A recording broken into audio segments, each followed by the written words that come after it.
Good morning. We continue our segment on inflation, safeguard your savings. And we're here today with Brandon Scholz. He is the CEO and president of the Wisconsin Grocers Association. Brandon, thanks for joining us today. Good morning, and thanks for having me on.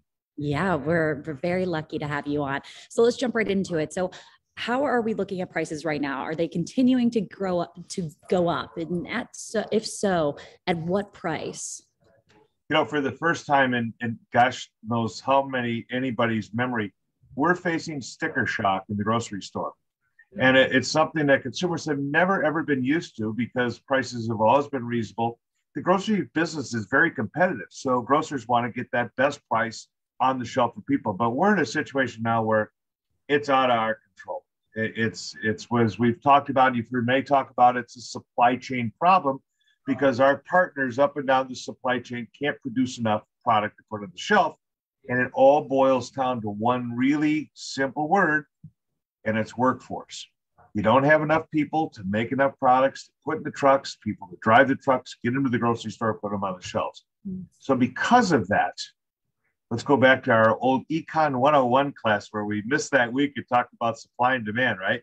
So there's a lot of demand for products out there, all different things, whether it's dairy, deli, canned goods, soups, cereals, juices, you name it. Lots of demand from consumers.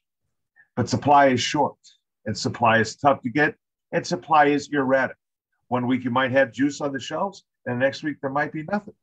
Over on the other side of the aisle, you might have all the cereal you've wanted, and the next week they're all out of your favorite box of whatever it is. It's very erratic, and it's tough for grocers to try and maintain that stability. But what that does when you have high demand, low supply, price goes up.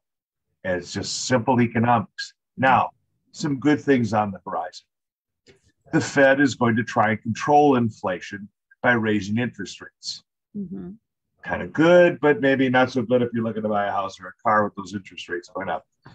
Other things that are out there, there's so much pressure to get people to come back to work so that we can start to fill the supply chain with more products. And when that happens, I don't necessarily know that prices go down.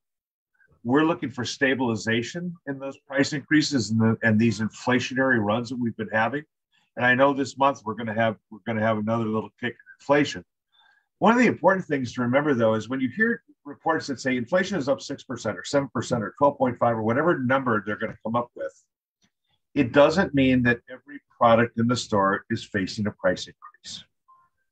Are a lot of facing them? Yes. I mean, you've seen price increases like I have in meat and in dairy and all sorts of different things, whether it's packaging or raw materials or production lines, that happens. But it's not an across the board thing, which is good for consumers because it does give them an opportunity to take a look around.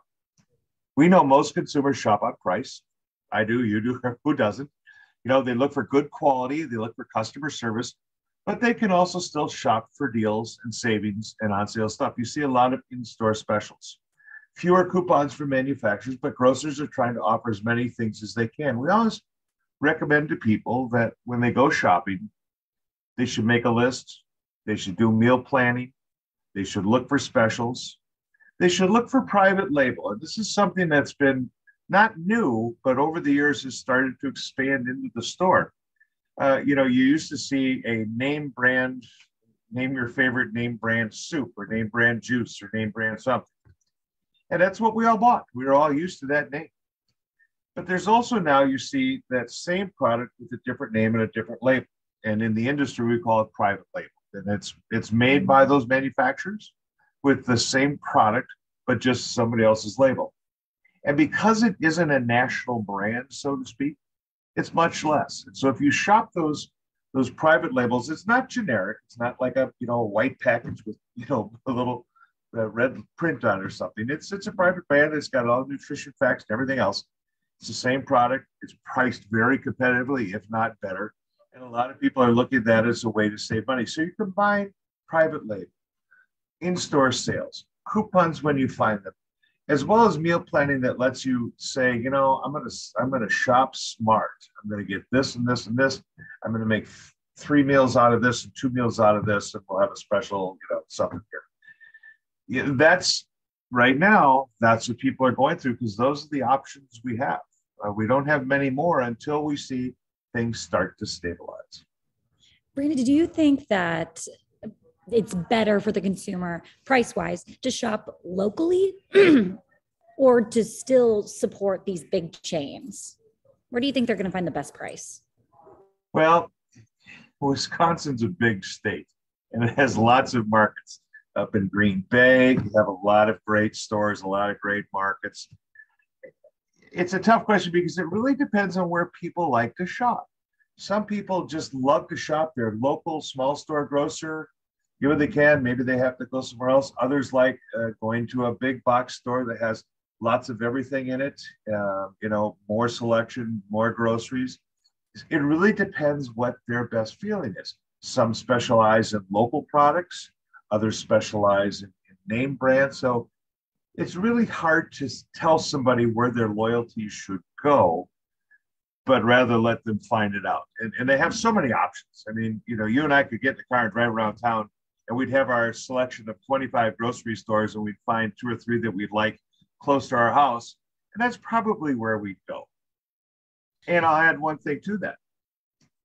Online shopping has grown so dramatically that the idea of a big store, big box versus a small store, local, and whatever is in between is less prevalent these days because you're looking at an online package where you see the list of products and you see that platform and you order 1, 2, 3 of this, you add it all up and you go pick it up or have it delivered to your home. And it almost doesn't matter if you're shopping out of a semi truck, a small store, or a big box. Yeah, that's a great answer. It's very true. I guess it really just depends on what people like and what they're looking for. Last question, and you touched on this a little bit, but what are the easiest changes that can help people save? Between you mentioned making a list, looking for coupons, what other little things can people do to really help keep their wallet at bay? Sure.